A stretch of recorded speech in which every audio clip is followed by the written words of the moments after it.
हम लोग का जो प्लेन है वो एक्स वाई प्लेन है, ठीक है।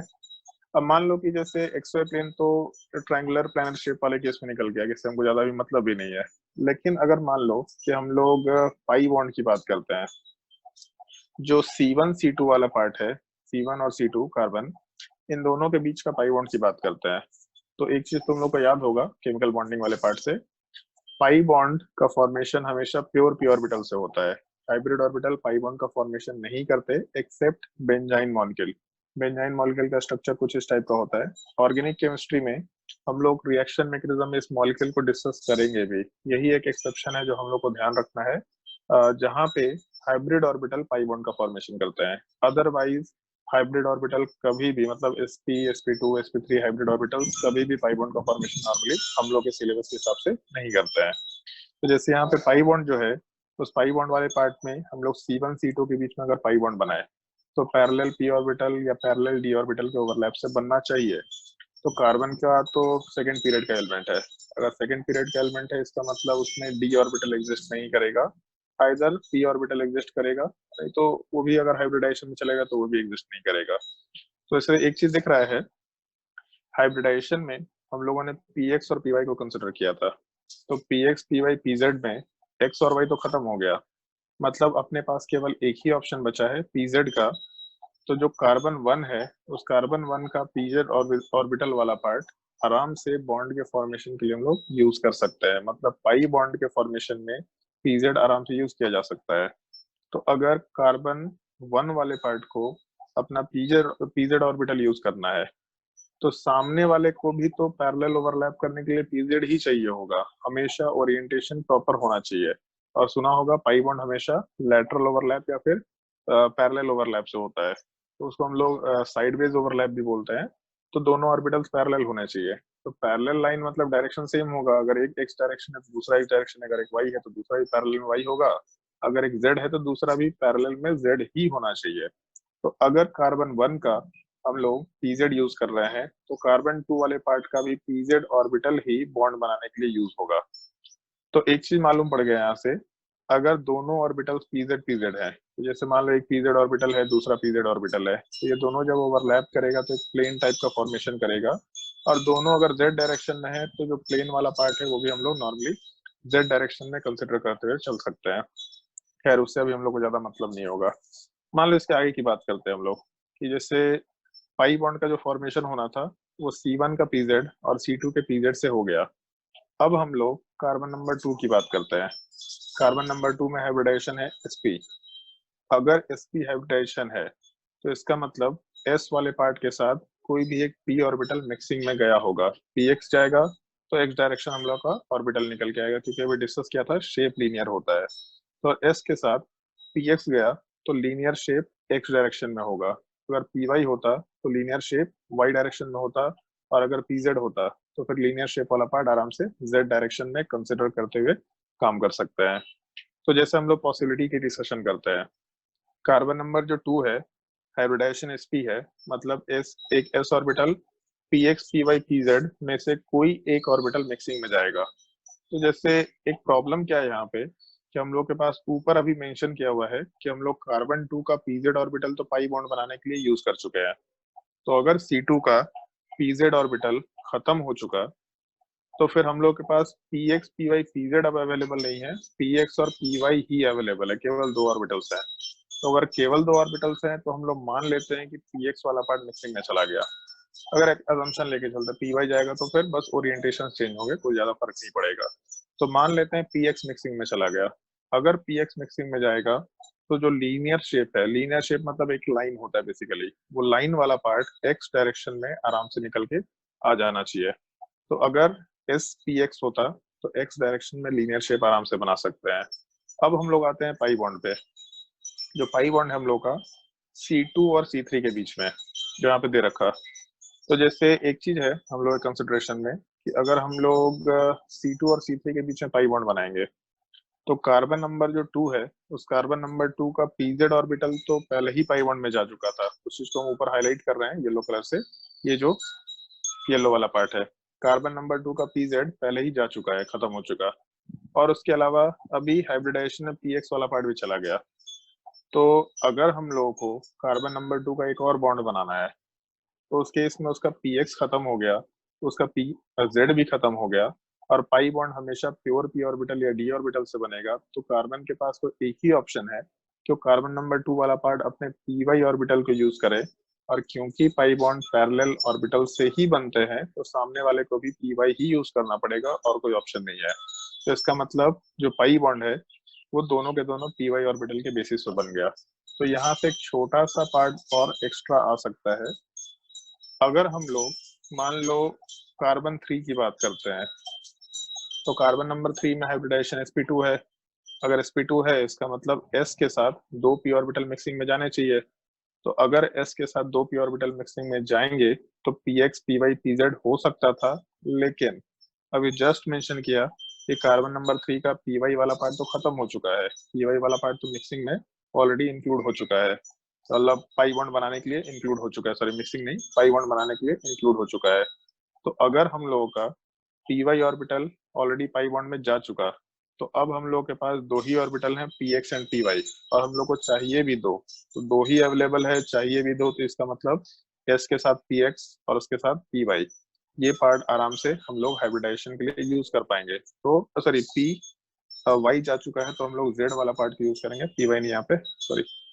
हाँ, हम लोग आराम से कंसिडरेशन में यहाँ पे पी जेड वाला पार्ट लेके चल सकते हैं, तो एस के साथ पी एक्स और दूसरा पी जेड वाला पार्ट कंसिडर करते हुए चल सकते हैं।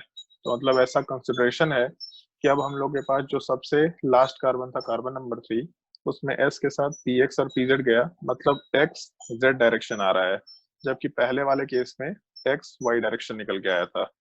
तो पहले वाले केस में एक्स वाई डायरेक्शन था, अभी वाले केस में एक्स जेड डायरेक्शन है। तो पहले वाले केस में जो ट्राइगोनल पैनल शेप था वो एक्स वाई प्लेन में था, तो अभी वाले केस में जो अभी लास्ट केस है, इसमें हम लोग का जो प्लेन है इस बार एक्स जेड प्लेन निकल के आ जाएगा। तो एक चीज हम लोग कंसिडर कर सकते हैं इसके बेसिस पे, कि जो शुरू के 3 एटम्स थे, वो 3 एटम्स वाले पार्ट, मतलब जो पहला कार्बन था उसके ऊपर जो तीनों बॉन्ड्स थे वो एक्स वाई प्लेन में ओरिएंटेड थे, और जो लास्ट वाला कार्बन था उसके जो तीनों सिग्मा बॉन्ड है वो एक्स जेड प्लेन में ओरिएंटेड है। और एक चीज मालूम है कि वाई प्लेन और जेड प्लेन एक दूसरे का परपेंडिकुलर होता है, मतलब x direction, y direction, z direction तीनों एक दूसरे का परपेंडिकुलर होता है। तो एक्स वाला पार्ट तो कॉमन था, बट वाई और जेड एक दूसरे के परपेंडिकुलर होने के वजह से ये जो दोनों प्लेन्स हैं, ये दोनों के दोनों प्लेन्स भी एक दूसरे के परपेंडिकुलर हो जाएंगे। तो एक दूसरे का परपेंडिकुलर होने का मतलब है, ऐसा हम लोग डायग्राम ऑलमोस्ट कंसिडर कर सकते हैं। डायग्राम को ढंग से समझना, जैसे मान लो कि हम लोग का जो स्क्रीन का प्लेन है, मतलब जो कॉपी का प्लेन है या जो बोर्ड का प्लेन है, अगर हम लोग इसमें पहले वाले कार्बन एटम के स्ट्रक्चर को लेके चले, ठीक है, तो ये 3 एटम को हम लोग एक्स वाई प्लेन मानते हुए चल रहा है, तो यहाँ कोई दिक्कत नहीं है। इसके साथ जो कार्बन डबल बॉन्ड कार्बन है तो लीनियर शेप है, और लीनियर में भी अभी मेंशन किया था कि एक्स ही डायरेक्शन है, तो पहले एक्स वाई प्लेन था, अभी उसी का एक्स डायरेक्शन है, तो कोई फर्क नहीं पड़ेगा, लीनियर वाला पार्ट तो ठीक ही चलेगा। उसके बाद जो सबसे लास्ट कार्बन है, ये सबसे लास्ट कार्बन वाले पार्ट में जो दो बॉन्ड्स बच गए, इंक्लूडिंग ये कार्बन, वो एक्स जेड प्लेन में है, जो कि वाई से परपेंडिकुलर होना चाहिए। तो वाई से परपेंडिकुलर होने का मतलब हम लोग यहाँ पे अब बोर्ड के प्लेन की बात या स्क्रीन के प्लेन की बात नहीं कर रहे हैं, हम लोग उसके परपेंडिकुलर प्लेन की बात कर रहे हैं। मतलब अगर हम लोग का पहला क्लोरीन हाइड्रोजन, इसको ग्रीन से मार्क कर दे रहा हूँ, पहला क्लोरीन हाइड्रोजन बोर्ड के प्लेन में है, तो जो हम लोग का लास्ट का क्लोरीन और हाइड्रोजन है ये बोर्ड के प्लेन के परपेंडिकुलर होगा। तो उसको ऐसा समझ सकते हैं, जैसे मान लो कि तुम्हारा जो फोन देख रहे हैं तुम लोग, ठीक है, तो वो जो फोन का प्लेन है, मतलब फोन एक खुद का एक प्लेन हो गया, और मान लो तुम्हारा एक हाथ है, ठीक है, वो वही वीडियो में एक्चुअली में तुम लोग को बना करके अप्रोक्सीमेटली शो करते हैं। तो खुद से एक बार इमेजिन करके देख सकते हैं, हाथ लगा के देखना तो ज्यादा अच्छे से इमेजिनेशन हो पाएगा। जो तुम्हारा फोन का प्लेन है, ठीक है, वो तो हमारा एक्स वाई प्लेन हो गया, ठीक है। मान लो हम लोग अपने हाथ को एक प्लेन के जैसा कंसिडर करते हैं, तो जो फोन का बिल्कुल राइट वाला कॉर्नर है, ठीक है, अपना राइट हैंड यूज कर लो आराम से, जो फोन का सबसे राइट वाला साइड है, जो एज है, उस एज पे अगर हम लोग अपने हाथ को हॉरिजॉन्टल डायरेक्शन में रखें, मतलब एक तो हम लोग का फोन का स्क्रीन सामने सामने दिख रहा है हम लोग को, बिल्कुल मतलब बिल्कुल फोन का स्क्रीन जैसा हम लोग देखते हैं फ्लैट सरफेस के जैसा, एक तो वो हो गया, वो अपना एक्स वाई प्लेन था। तो हम लोग का हाथ, अगर हम लोग हाथ के प्लेन को हॉरिजॉन्टल डायरेक्शन में रख के उस पार्ट से टच करें, तो अप्रोक्सीमेटली इस टाइप का स्ट्रक्चर निकल के आएगा। मतलब ऐसा कंसिडर कर रहे हैं इस डायग्राम को हम लोग, ये हम लोग का हाथ, ये हम लोग का फोन है, ठीक है, और हम लोग का जो हाथ का प्लेन है वो हाथ का प्लेन इसके परपेंडिकुलर डायरेक्शन में होगा, मतलब हॉरिजॉन्टल प्लेन के जैसा कंसिडर करते हुए चल रहे हैं। एग्जैक्टली सेम टाइप का डायग्राम यहाँ पे निकल के आता है। इसको हम लोग इस तरीके से मेंशन भी कर सकते हैं, तो अगर ढंग से देखो तो ये जो बीच वाला कार्बन है, तो ये जो क्रॉस सेक्शन पॉइंट आएगा यहाँ पे बीच वाला कार्बन होगा। फिर इस बीच वाले कार्बन के रिस्पेक्ट में डायग्राम एक्चुअल में थोड़ा सा नीचे होना चाहिए, थोड़ा अनसिमेट्रिकल हो गया, एक काम करते उसको बना ही देते हैं। चलो, हाँ, मान लो अगर हम लोग उस प्लेन को कंसिडर करें, तो जैसे ये तुम्हारा फोन का प्लेन हो गया, और इसके परपेंडिकुलर डायरेक्शन वाले पार्ट को हम लोग अगर कंसिडर करें, तो ये तुम्हारा हाथ का प्लेन हम लोग कंसिडर करके चल रहे हैं। तो जो हम लोग का गिवन मॉलिक्यूल है, इसमें ये जो बीच वाला कार्बन है वो इस क्रॉस सेक्शन पॉइंट पे कंसिडर कर सकते हैं। उसके अलावा जो ये लेफ्ट साइड में मान लो ये रेड कार्बन है, राइट साइड में तो हम लोग ब्लू कार्बन बोल देते हैं, ठीक है, कार्बन नंबर 1 वाले पार्ट को रेड बोल दिया। तो जो हम लोग का ग्रीन कार्बन था उससे रेड कार्बन वाला पार्ट लेफ्ट साइड में चला जाएगा, जहाँ के दो एटम्स इस प्लेन में परपेंडिकुलरली हम लोग को दिख रहे थे, मतलब बिल्कुल सामने सामने दिख रहे थे। बट जो ब्लू वाला कार्बन है वो इस हॉरिजॉन्टल प्लेन में जाएगा, और यहाँ के दो बॉन्ड्स उसी हॉरिजॉन्टल प्लेन में एग्जिस्ट करेंगे, क्लोरीन और हाइड्रोजन। हो सकता है क्लोरीन सॉलिड पे है, हो सकता है क्लोरीन डैश पे है, दोनों पॉसिबिलिटीज है, मतलब वो डिपेंड करता है मॉलिक्यूल के उस ओरिएंटेशन के ऊपर। बट क्लोरीन सॉलिड पे या क्लोरीन डैश पे दोनों तरीके से हो सकता है। ये मॉलिक्यूल का 3 डायमेंशनल रिप्रेजेंटेशन होता है, जिसको हम लोग को थोड़ा कंसिडर करके काम करना होता है। तो इसमें अभी के लिए हम बस फैक्ट लिखवाएंगे तुमको, तुमको ये फैक्ट थोड़ा याद रखना है अभी के लिए। और फिर हम जो संडे को वीडियो बनाएंगे तो उस चीज को अच्छे से एक्सप्लेन करेंगे, ताकि प्लेन ऑफ सिमेट्री वाली चीजें ज्यादा क्लियरली तुम लोग को समझ में आए। बट मेरे हिसाब से ये बॉन्डिंग स्ट्रक्चर और ये मॉलिक्यूल का जो स्ट्रक्चर है, मॉलिक्यूल प्लेन में किस तरीके से एग्जिस्ट करता है, ये चीज अगर नहीं समझ में आया है, अगर डाउट हुआ है, तो आराम से पूछ सकते हैं। ये मत बोल देना कोई कि सर रिपीट कर दीजिए, रिपीट नहीं करेंगे, बस पर्टिकुलरली पॉइंट पूछेंगे कौन सा पॉइंट में दिक्कत हुआ, ठीक है। देख लो एक बार शुरू से, अगर कोई दिक्कत है तो।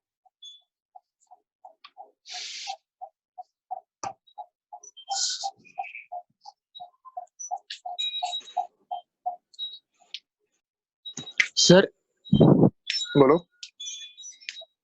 वो जो पाई बॉन्ड रहेगा वो भी एक दूसरे के परपेंडिकुलर रहेगा ना? हाँ, जैसे पहला वाला पाई बॉन्ड है मान लो, तो जेड प्लेन से बना हुआ है, जेड मतलब जेड ऑर्बिटल से बने हुए हैं, ठीक है। और दूसरा वाला जो पार्ट है वो वाई ऑर्बिटल से बने हुए हैं, तो एक जेड ऑर्बिटल और एक वाई ऑर्बिटल, मतलब एक पी जेड ऑर्बिटल और एक पी वाई ऑर्बिटल, वो एक दूसरे के परपेंडिकुलर होते हैं, तो उनसे बने हुए बॉन्ड्स एक दूसरे के परपेंडिकुलर हो जाएंगे। यस।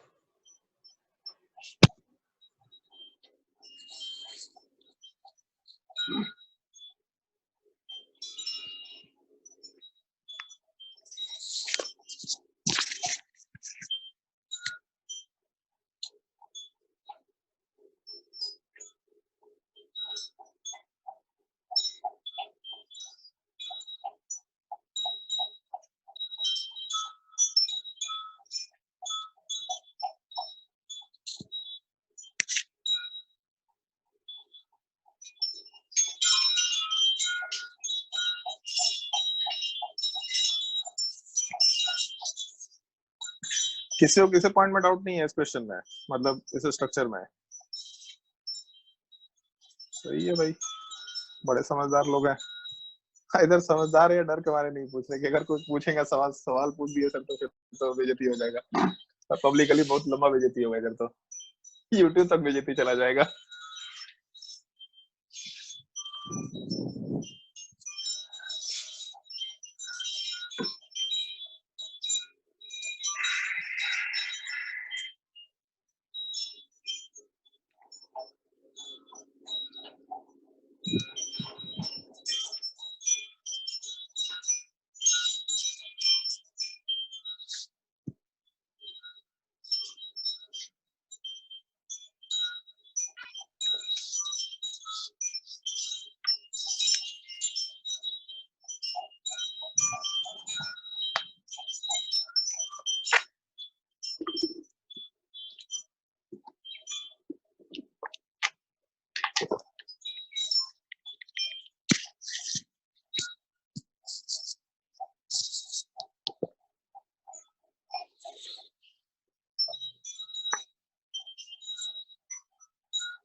हाय मोहन, क्वेश्चन नंबर 28 29 समझ में आया? हाँ आ गया। क्या घटिया सवाल पूछ रहे थे, जब बताया ही नहीं पहले से बना करके बैठ जाता है। अरे फिजिक्स और मैथ्स से क्वेश्चन सॉल्व किया कर। फिजिक्स और मैथ्स में तुम लोग ग्रुप में कोई क्वेश्चन डालता नहीं है। क्वेश्चन रुको, तुम लोग के लिए असाइनमेंट रेडी करवा रहे हैं, मतलब पर डे तुम लोग को हर एक सब्जेक्ट में 30-30 क्वेश्चन मिलेगा। देख के मालूम पड़ जाएगा कौन कितना क्वेश्चन सॉल्व कर रहा है, उसके बाद फोन कर करके खूब गाली सुनाएंगे तुम लोगों को। बस जो डाउट नहीं पूछना शुरू करे उससे हम उसको हम देखते हैं फिर।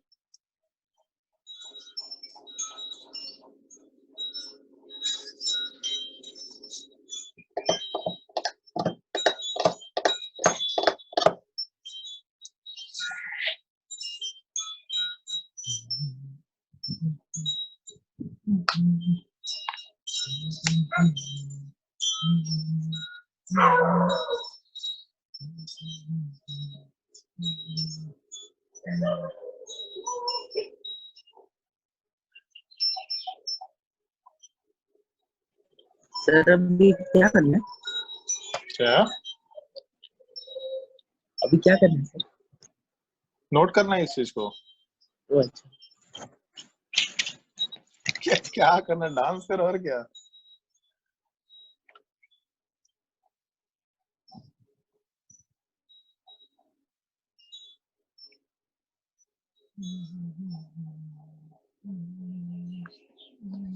थोड़ा ऊपर कीजिए ना सर। ऊपर कीजिए ना नीचे सर। ऐसा? नीचे नीचे नीचे। अरे उल्टा खोपड़ी, मछली खाया कर तू। हाँ बंगालियों की मछली नहीं खाता, पाप लगेगा तेरे को ऐसे।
अंकित को डाउट? केशव को डाउट?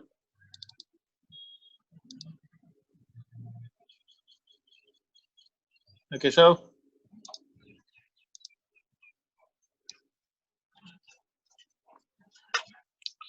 चले आगे बढ़े।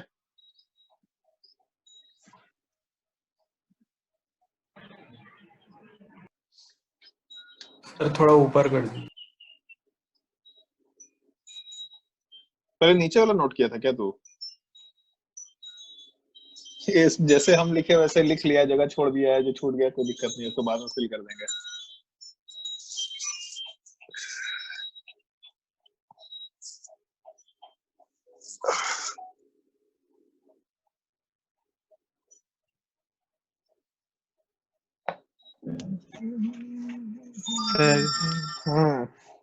बोलो सूरज।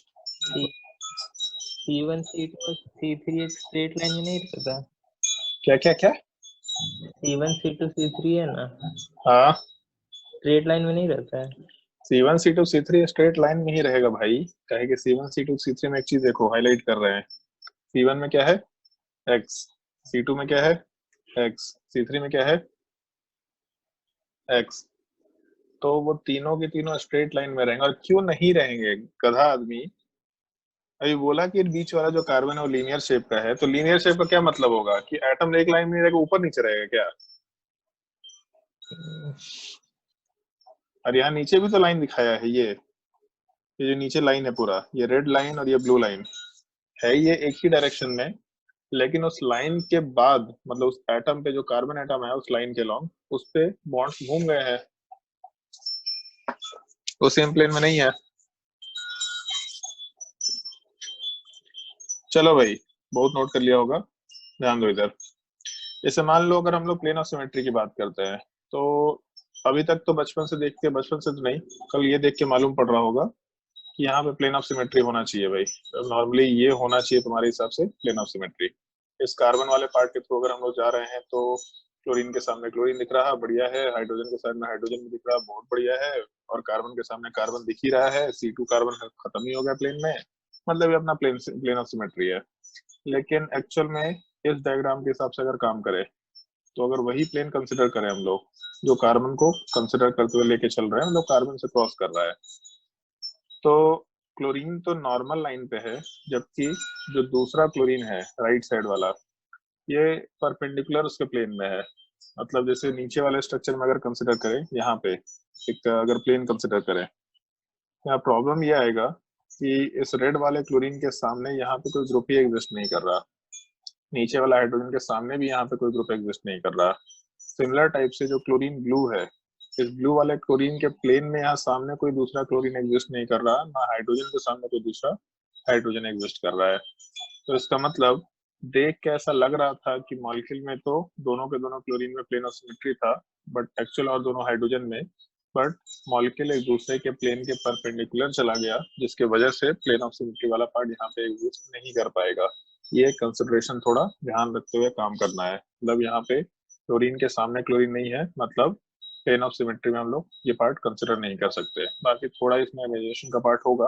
अभी के लिए हम लोग पॉइंट्स के थ्रू ही काम करेंगे। जैसे एलियंस का स्ट्रक्चर जो बताया था 30, 31, 32, 33 में, और स्पाइरो स्ट्रक्चर वाला पार्ट, मतलब एलियंस और स्पाइरो दोनों स्ट्रक्चर्स मेंशन किए हुए थे। तो ये दोनों स्ट्रक्चर्स वाले पार्ट के रिलेटेड दो पॉइंट्स हैं जिनको थोड़ा ध्यान रखना है। एग्जैक्टली सिमिलर टाइप का ही पॉइंट्स है, दोनों पॉइंट्स को थोड़ा ध्यान रखना है। फिर जब संडे को वीडियो बना के तुम लोग को दिखाएंगे तो उसके बाद उस इमेजिनेशन से रिलेटेड कुछ एक दो डिफिकल्ट टाइप के क्वेश्चन भी डिस्कस करेंगे, और वहां पे हम लोग बाइफिनाइल का भी स्ट्रक्चर डिस्कस करेंगे। मतलब उस जो 7, 8, 10 क्वेश्चन तुम लोगों को बोला एक्स्ट्रा बताने के लिए, उन क्वेश्चंस में हम लोगों को मतलब उन एग्जांपल्स को इंक्लूड कर लेंगे, ठीक है। नोट लिख करके पॉइंट मेंशन करो। नोट में पहला पॉइंट, इन केस ऑफ एलीन्स, ये वर्ड है इन केस ऑफ एलीन्स, कहीं कहीं पे वर्ड क्यूमुलिन्स भी दे रखा होता है। इन केस ऑफ एलीन्स, पहला part,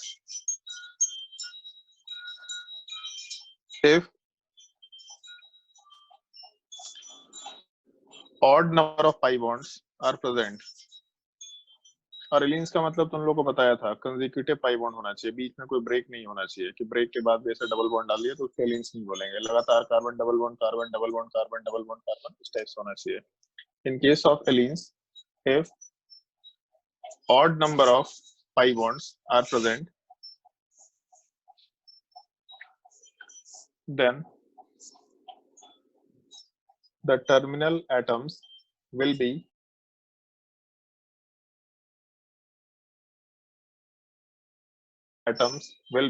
planar, and hence the molecule will become planar. The molecule will become planar. Therefore, plane of symmetry will always be present. Plane of symmetry will always be present. कुछ भी नहीं होगा तो molecular plane of symmetry तो रहेगा ही रहेगा, तो bracket में लिख लेना MPOS, molecular plane of symmetry.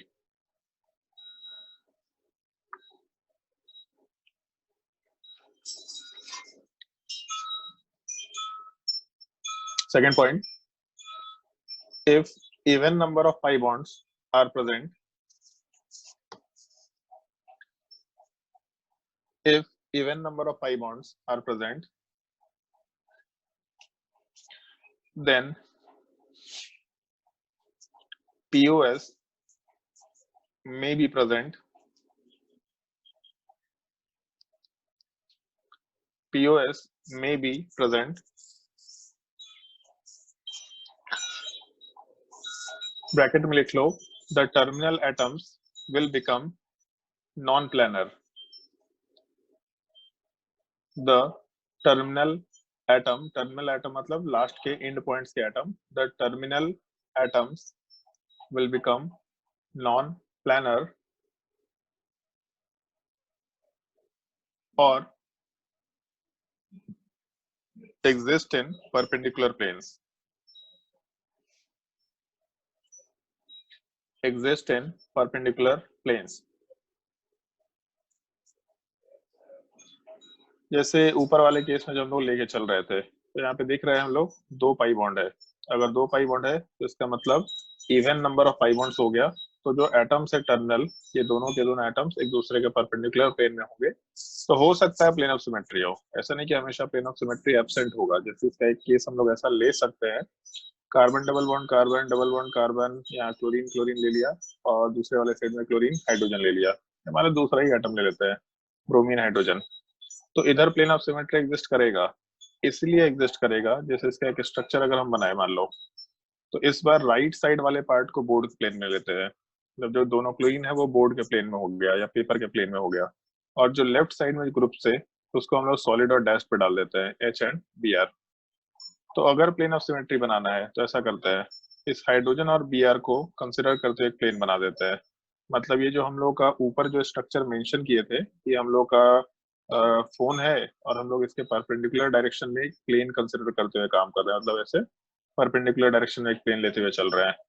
तो अगर हम लोग इस लेफ्ट साइड के प्लेन को, जिसको रेड से हाईलाइट कर रहे हैं, अगर इसी के प्लेन को प्लेन ऑफ सिमेट्री बना दे, तो इस केस में पूरा का पूरा प्लेन इस दूसरे प्लेन को बिल्कुल हाफ से कट कर देगा।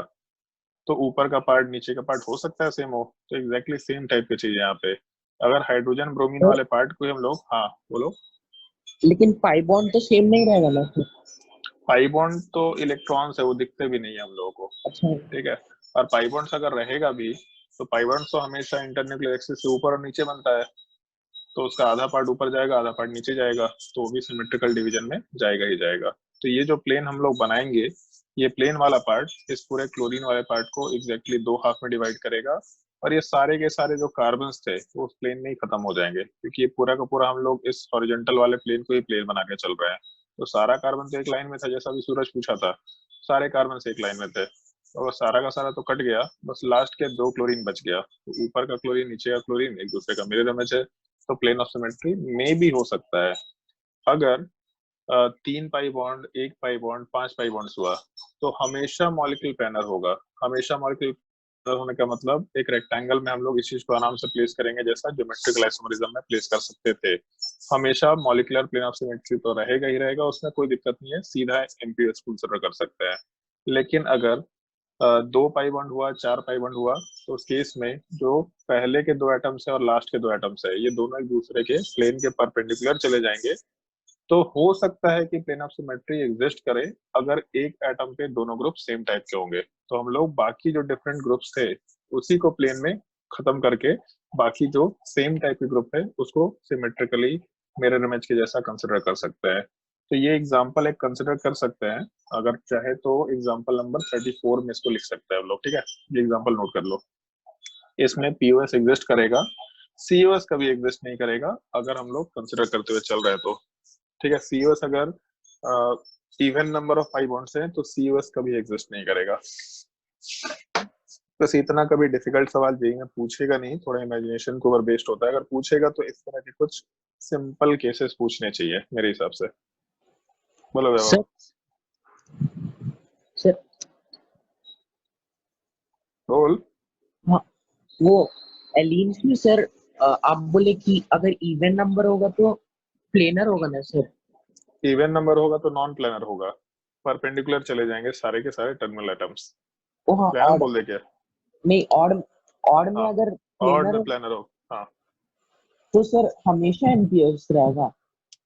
अगर मान लो कि जैसे ऐसा है, एक केस लेके चलते हैं, कार्बन डबल बॉन्ड कार्बन, ठीक है, यहाँ पे 2 ग्रुप है, यहाँ 2 ग्रुप है, ये जो साइड के जो एटम्स है ये प्लानर होंगे ही होंगे, मतलब यस एमपीएस एग्जिस्ट करेगा।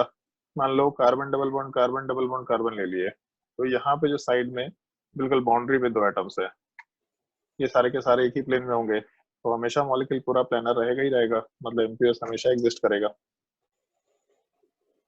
ठीक है। हाँ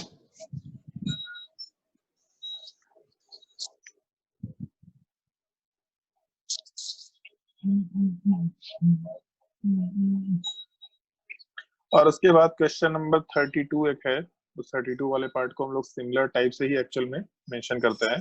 जैसे थोड़ा ध्यान देना इधर, बाद में नोट करना। कुछ ऐसा स्ट्रक्चर दे रखा था हम लोगों के पास,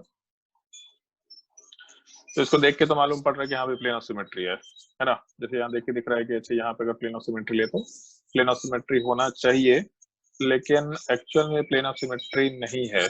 सेम चीजें यहाँ पे भी हैं, यहाँ जो एक रिंग है और जो ये दूसरा भी रिंग है, परपेंडिकुलर होगा ना। हाँ ये जो दो रिंग्स हैं, ये दो रिंग्स भी एक दूसरे के परपेंडिकुलर होंगे। उसका डायग्राम हम लोग ऑलमोस्ट इस टाइप का मेंशन कर सकते हैं। जैसे मान लो पहला रिंग जो है रेड वाला, ये रेड वाला हम लोग बोर्ड के प्लेन में बना देते हैं, मतलब कॉपी के प्लेन में बना देंगे। तो उस केस में जो दूसरा प्लेन होगा, ये दूसरा प्लेन वाला पार्ट इस रेड वाले पार्ट के प्लेन के परपेंडिकुलर डायरेक्शन में होगा, मतलब इसके एक बॉन्ड वर्टिकली बाहर आएंगे और एक बॉन्ड प्लेन में पीछे की तरफ जाएंगे। तो देख के इमेजिन करके मालूम पड़ रहा होगा कि जैसे अभी हम लोग जो दो प्लेन लेके चले थे, सेम टाइप का चीज है, बस यहाँ पे प्लेन में हम लोग एक ही पॉइंट पर दोनों के दोनों रिंग्स को लेते हुए चल रहा है। तो इससे होगा क्या कि जो रेड वाला कार्बन एटम है, सॉरी रेड वाला जो रिंग है, इस पे जो दोनों ग्रुप्स होंगे, ये दोनों के दोनों ग्रुप सॉलिड और डैश पे जाएंगे। यहाँ पे क्लोरीन होगा और यहाँ पे हाइड्रोजन होगा। और जो राइट साइड वाला ब्लू वाला रिंग है, उस पे जो दोनों के दोनों ग्रुप्स होंगे, ये दोनों के दोनों ग्रुप्स प्लेन में ऊपर और नीचे चले जाएंगे। मतलब जो रिंग परपेंडिकुलर प्लेन में चला गया था, मतलब प्लेन के बाहर और प्लेन के अंदर, मतलब ब्लू वाला रिंग, उस पे जो बाकी बचे बॉन्ड्स हैं वो प्लेन के हम लोग मतलब बोर्ड के प्लेन में आराम से मेंशन कर सकते हैं। और जो रिंग नॉर्मल बोर्ड के प्लेन में एग्जिस्ट कर रहा था, उसके जो बॉन्ड्स हैं, मतलब वो दोनों के दोनों हम लोग आराम से प्लेन के बाहर और प्लेन के अंदर रख सकते हैं। जैसे इसे डिस्कस किया भी हुआ है पहले से। जैसे मान लो एक ये रिंग है, तो एक रिंग में जो बाकी बचे बॉन्ड्स होते हैं उस रिंग के प्लेन के परपेंडिकुलर होते हैं। तो एक पार्ट सॉलिड पे होगा तो दूसरा डैश पे होगा, तो एग्जैक्टली एक ही चीज है।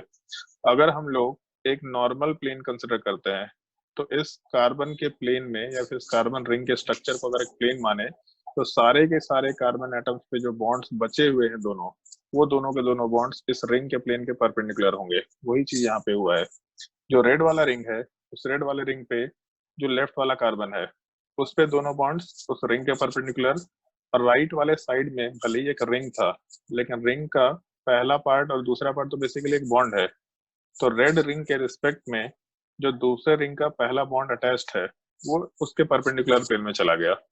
तो जैसे अभी हम लोग पाई बॉन्ड की बात कर रहे थे कि पहला पाई बॉन्ड से दूसरा pi bond plane perpendicular plane में होगा, तो लास्ट के एटम्स भी परपेंडिकुलर प्लेन में जाएंगे। सेम कंसिडरेशन यहाँ पे है। इस तरह के स्ट्रक्चर को हम लोग स्पाइरो कंपाउंड्स बोलते हैं, या फिर इसी चीज को हम लोग स्पाइरेन्स भी बोलते हैं।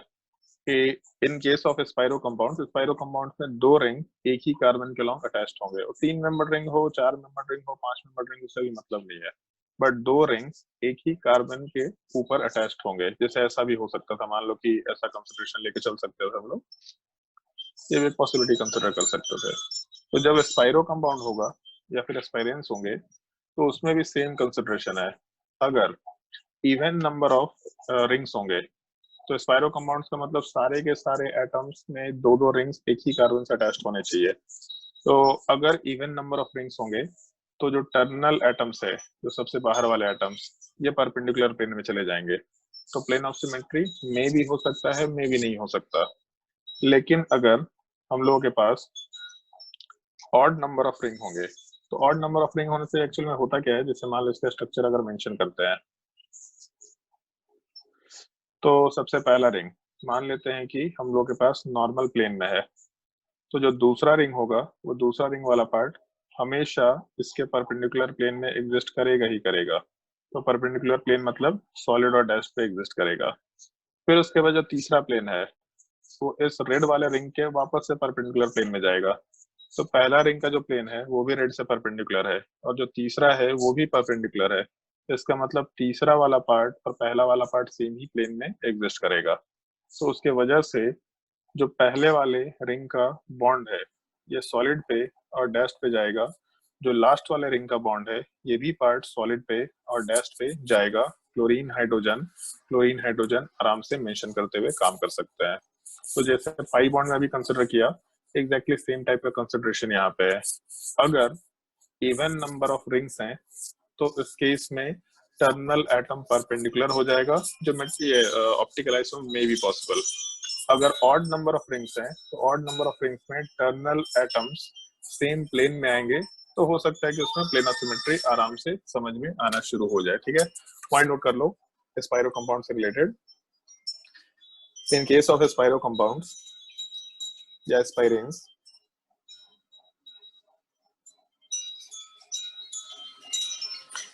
in case of spiro compounds or spirans,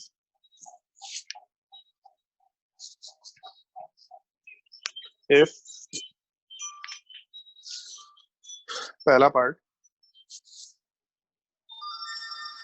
even number of rings are present,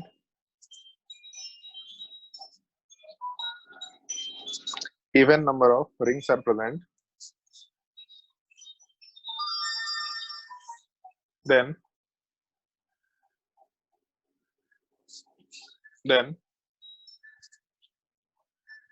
the terminal atoms will be perpendicular to each other.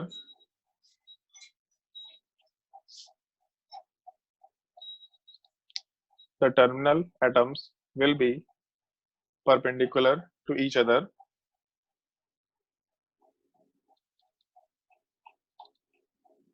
and hence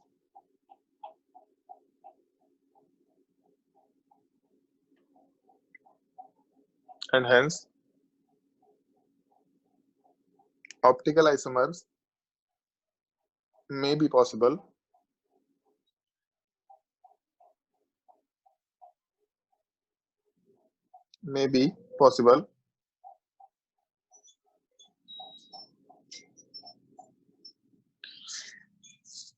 उसी का second part,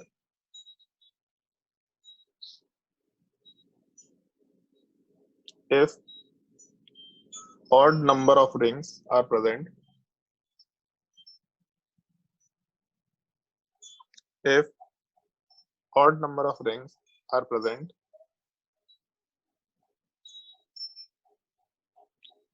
then the terminal atoms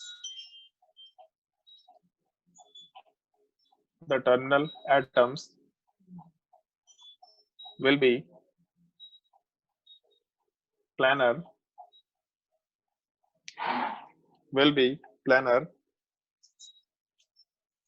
and hence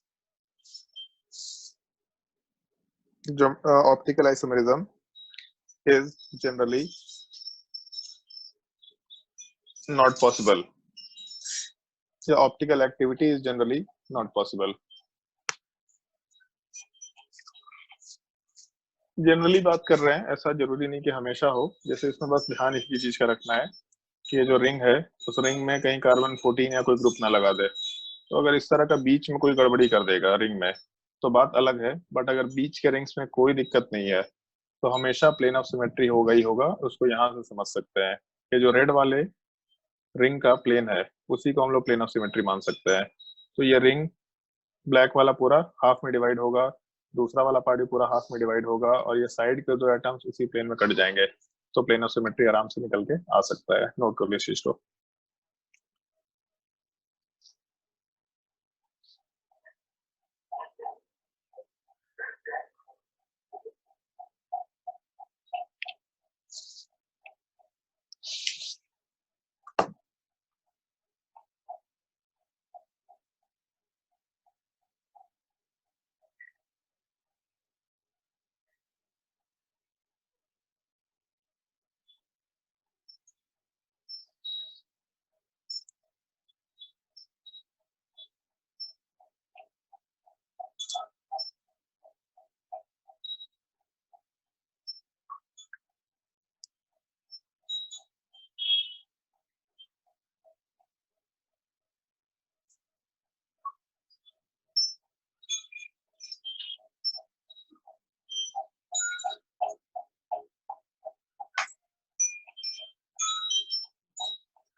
थोड़ा imagination का part है, but ठीक है, इतना तो सीखना ही पड़ेगा, उससे ज्यादा कुछ नहीं कर सकते।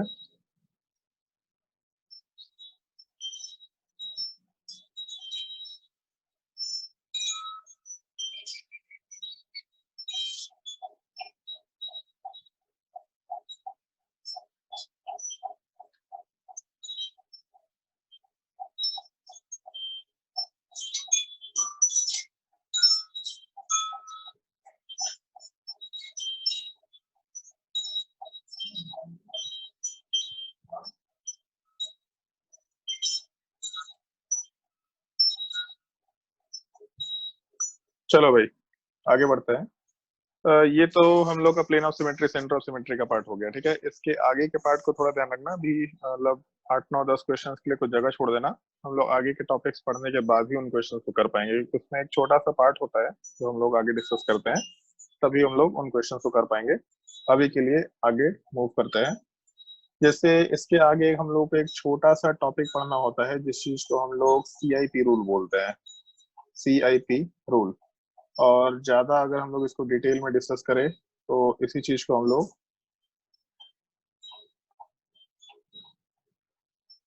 कान इन गोल्ड प्रीलॉग रूल भी बोलते हैं। और कहीं कहीं पे इस चीज को ऑर्डर ऑफ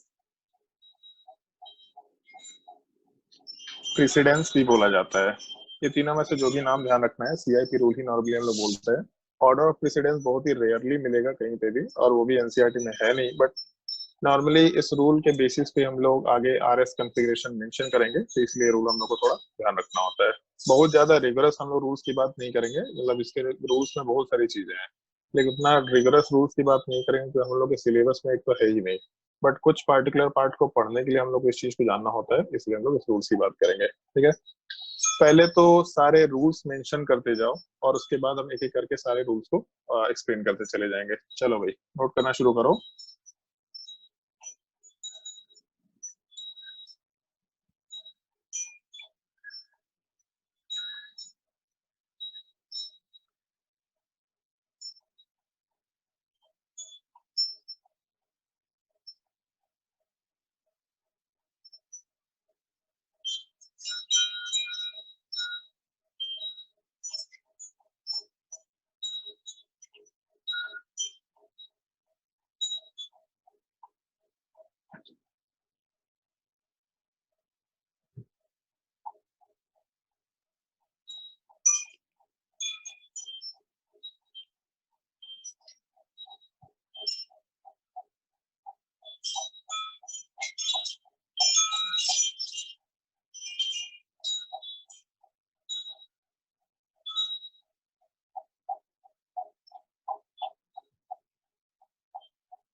इसमें कुछ ऐसा मेंशन किया है, जो भी ग्रुप्स दे रखे होंगे, of the given groups consider the first bonded atoms and compare using their atomic number. Compare using their कर लो तो ज्यादा बेटर है, compare using their atomic number.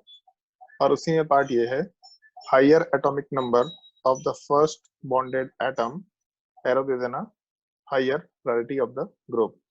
मतलब CIP रूल के बेसिस पे बेसिकली हम लोग प्रायोरिटी ऑर्डर डिसाइड कर रहे हैं। और ध्यान रखना इस चीज का, यहाँ का जो प्रायोरिटी ऑर्डर है, ये प्रायोरिटी ऑर्डर तुम्हारे IUPAC नोमेनक्लेचर के प्रायोरिटी ऑर्डर से बिल्कुल अलग है। वो चीज अलग था, ये चीज अलग है। तो यहाँ पे higher atomic number of the first bonded atom, arrow higher priority of the group. क्या होगा रूल्स को एक एक करके भी एक्सप्लेन करेंगे, अभी बस नोट करते जाओ।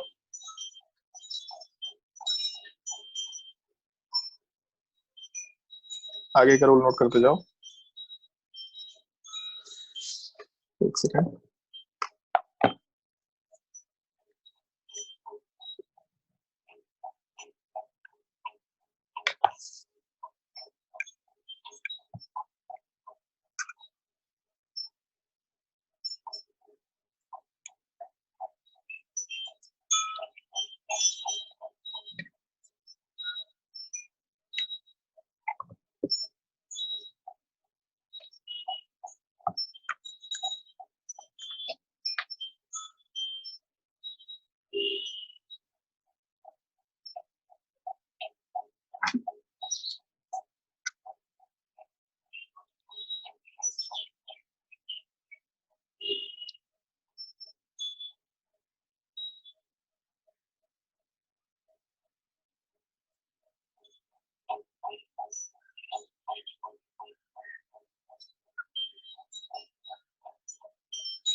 If the first bonded atoms are same, then consider the second bonded atom. और सेकेंड बॉन्डेड एटम में एक से ज्यादा ग्रुप्स हो सकते हैं, तो जिस ग्रुप का एटॉमिक नंबर सबसे हाईएस्ट होगा सेकेंड बॉन्डेड एटम्स में, केवल उसको कंसिडर करना कंपैरिजन करने के लिए। तो consider the second bonded atoms for comparison. फिर से same rule, second bonded atoms में जिसका एटॉमिक नंबर सबसे हाईएस्ट होगा वही अपना सबसे हाईएस्ट प्रायोरिटी का ग्रुप हो जाएगा, गिवन फर्स्ट बॉन्डेड एटम वाला पार्ट सेम होना चाहिए।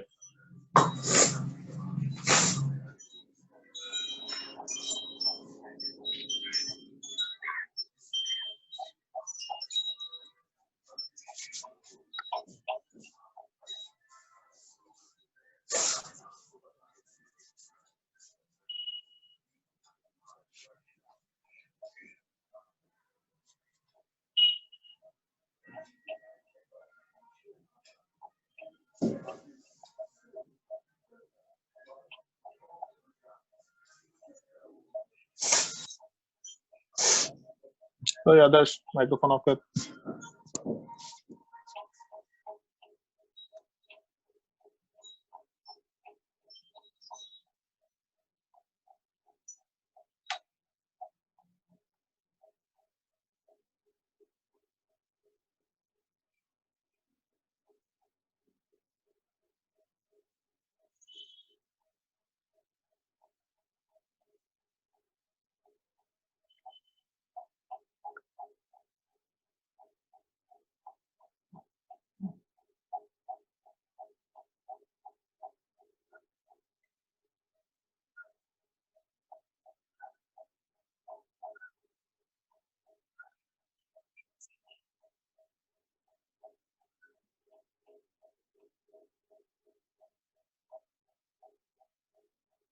उसके आगे if the second bonded atoms are also same, then go for the third bonded atom and so on till the first point of difference for comparison। इसका क्या मतलब होता है इस चीज को हम लोग जब एक्सप्लेन करेंगे तो आएंगे।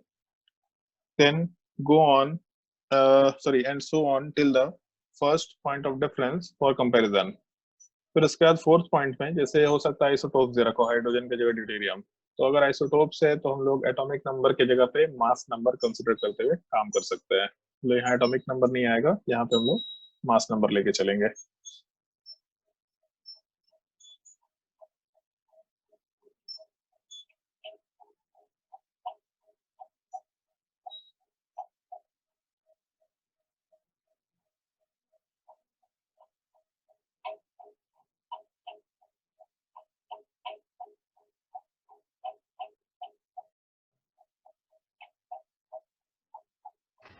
सर बोलो। चौथा वाला पॉइंट में जिसका मास नंबर ज्यादा होगा उसका प्रायोरिटी ज्यादा होगा ना? हाँ भाई, होना तो यही चाहिए ऊपर की बातों से, हाँ। है कि नहीं? होना चाहिए कि नहीं होना चाहिए?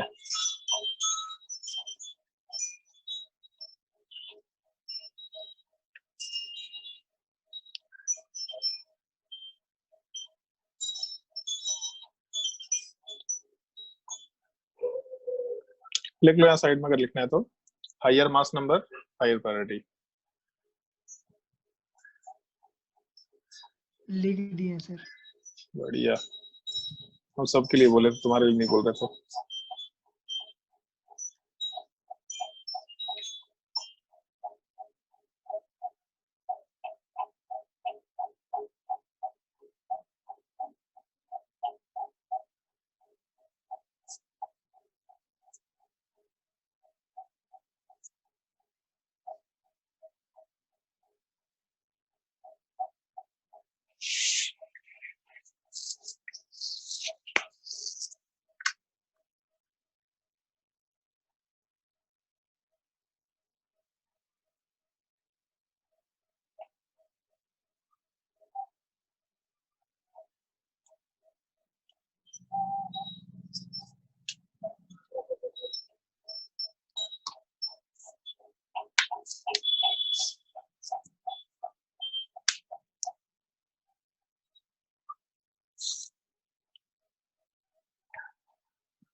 फोर्थ वाले केस में इन केस ऑफ अनसैचुरेशंस का मतलब हो गया double bond, triple bond, basically pi bond, there pseudo structures are considered for comparison, मतलब उसका जो स्ट्रक्चर होता है वो हम लोग कंसिडर नहीं करते, उसके बदले में एक और स्ट्रक्चर बनाते हैं, कुछ एक रूल है उसके बेसिस पे, और उसके बाद हम लोग उस जो सूडो स्ट्रक्चर होगा उसको किसी दूसरे से कंपैरिजन करने के लिए यूज करेंगे।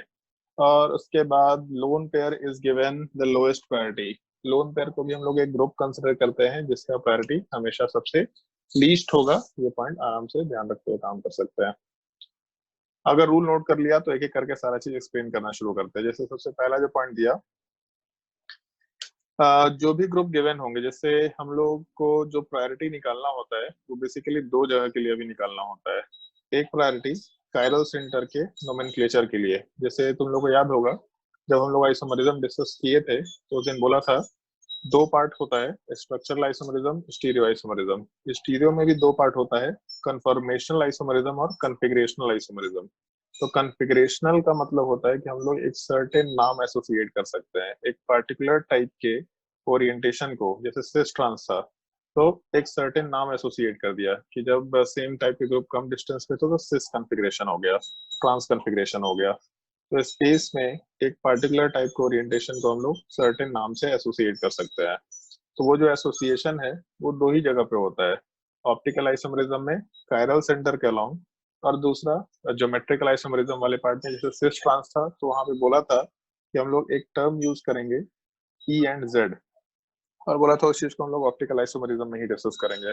तो इजेड कॉन्फ़िगरेशन और दूसरा हम लोग कायरल सेंटर के केस में आर एस कॉन्फ़िगरेशन या आर एस नोमेनक्लेचर यूज करते हैं। कॉन्फ़िगरेशन बोलो या नोमेनक्लेचर बोलो कोई दिक्कत नहीं है। तो जैसे नॉर्मली होता क्या है कि जब हम लोग को इजेड कॉन्फ़िगरेशन निकालना होता है तो बेसिकली कार्बन वाले पार्ट में जैसे सिस ट्रांस था तो लेफ्ट साइड वाले कार्बन पे कोई ग्रुप है, राइट साइड में कोई ग्रुप है, सेम टाइप का ग्रुप है, अगर कम डिस्टेंस पे होता था तो सिस बोलते थे, जब ज्यादा डिस्टेंस पे होता था सेम टाइप का ग्रुप तो उसको ट्रांस बोलते थे। तो जैसे एक रेफरेंस पॉइंट बनाया हम लोगों ने कि सिस का मतलब सिमिलर टाइप के ग्रुप कम डिस्टेंस पे हो गए, ट्रांस का मतलब सिमिलर टाइप के ग्रुप ज्यादा डिस्टेंस पे हो गए। तो एग्जैक्टली ऐसा ही चीज हम लोग कंसिडर कर सकते हैं कि अगर मान लो कि कार्बन डबल बॉन्ड कार्बन है या क्लोरीन है या ब्रोमीन दे रखा, फ्लोरीन और आयोडीन है, तो बोला भी था इस केस में रेफरेंस पॉइंट किसको माने, क्लोरीन फ्लोरीन को माने, क्लोरीन आयोडीन को माने, डिसाइड नहीं कर सकते। कोई बोलेगा कि नहीं सर हम क्लोरीन फ्लोरीन को मानेंगे, तो उसके हिसाब से दिख रहा है कि मेरा डिस्टेंस कम है सिस होगा, बट कोई बोलेगा नहीं सर हम क्लोरीन आयोडीन को मानेंगे, मेरा डिस्टेंस ज्यादा, हम इसको ट्रांस बोलेंगे। तो इस केस में कंफ्यूजन ना हो, तो क्योंकि जैसे यहाँ तो देख के बोला जा सकता है कि सर फ्लोरीन और क्लोरीन में एटॉमिक नंबर सबसे कम है, तो लेफ्ट साइड में जो सबसे लोएस्ट एटॉमिक नंबर था उसको ले लिए, राइट साइड में जो सबसे लोएस्ट एटॉमिक नंबर था उसको ले लिए, तो काम हो गया। लेकिन ये जब हाइयर स्ट्रक्चर्स में जाएंगे तो कंफ्यूजन होगा, क्योंकि हो सकता है बहुत बड़े बड़े स्ट्रक्चर्स हो जाएं। तो उस कंफ्यूजन को दूर करने के लिए ऐसा कंसिडर किया गया कि लेफ्ट साइड में जो दोनों ग्रुप्स हैं, एटम्स होंगे या ग्रुप्स होंगे उससे मतलब नहीं, जैसे हो सकता है यहाँ पे CH3 हो या कार्बोक्सिलिक एसिड हो, जो भी लेफ्ट साइड में दोनों ग्रुप्स होंगे इन दोनों ग्रुप्स का एक प्रायोरिटी ऑर्डर डिसाइड किया जाएगा। जैसे दो ग्रुप है तो डेफिनेटली कोई एक प्रायोरिटी 1 होगा, दूसरा प्रायोरिटी 2 होगा, ऐसा बोल सकते हैं हम लोग, एक नॉर्मल बोलने का तरीका। मतलब अगर कार्बन डबल बॉन्ड कार्बन है तो कार्बन डबल बॉन्ड कार्बन वाले केस में हम लोग ऐसा कंसिडर कर सकते हैं कि अगर ज्योमेट्रिकल आइसोमर पॉसिबल है तो एक कार्बन पे दो ग्रुप होंगे और उन दोनों का प्रायोरिटी हम लोग 1 और 2 मेंशन कर सकते हैं। उसी प्रायोरिटी को डिसाइड करने के लिए हम लोग CIP रूल कंसिडर कर सकते हैं। तो सिमिलर टाइप से राइट साइड में जो दो ग्रुप होंगे वो भी आपस में प्रायोरिटी 1 और 2, मतलब दो ग्रुप है तो पहला ग्रुप का मतलब पहला प्रायोरिटी का ग्रुप हो गया, दूसरा प्रायोरिटी का ग्रुप हो गया। लेफ्ट से राइट कार्बन को मतलब नहीं है, एक कार्बन एटम के ऊपर जो दोनों ग्रुप्स थे उन दोनों ग्रुप के आपस के रिलेटिव प्रायोरिटी से मतलब है। तो लेफ्ट साइड में 1 और 2 प्रायोरिटी, राइट साइड में 1 और 2 प्रायोरिटी, ऐसा बोल दिया। अगर 3 ग्रुप होता तो 1 2 3 प्रायोरिटी, अगर 4 ग्रुप होता तो 1 2 3 4 प्रायोरिटी। जैसे अगर एक कायरल सेंटर है तो कायरल सेंटर का मतलब है कि इस कार्बन के ऊपर टोटल 4 ग्रुप्स होने चाहिए। अगर टोटल 4 ग्रुप्स हैं तो इसका मतलब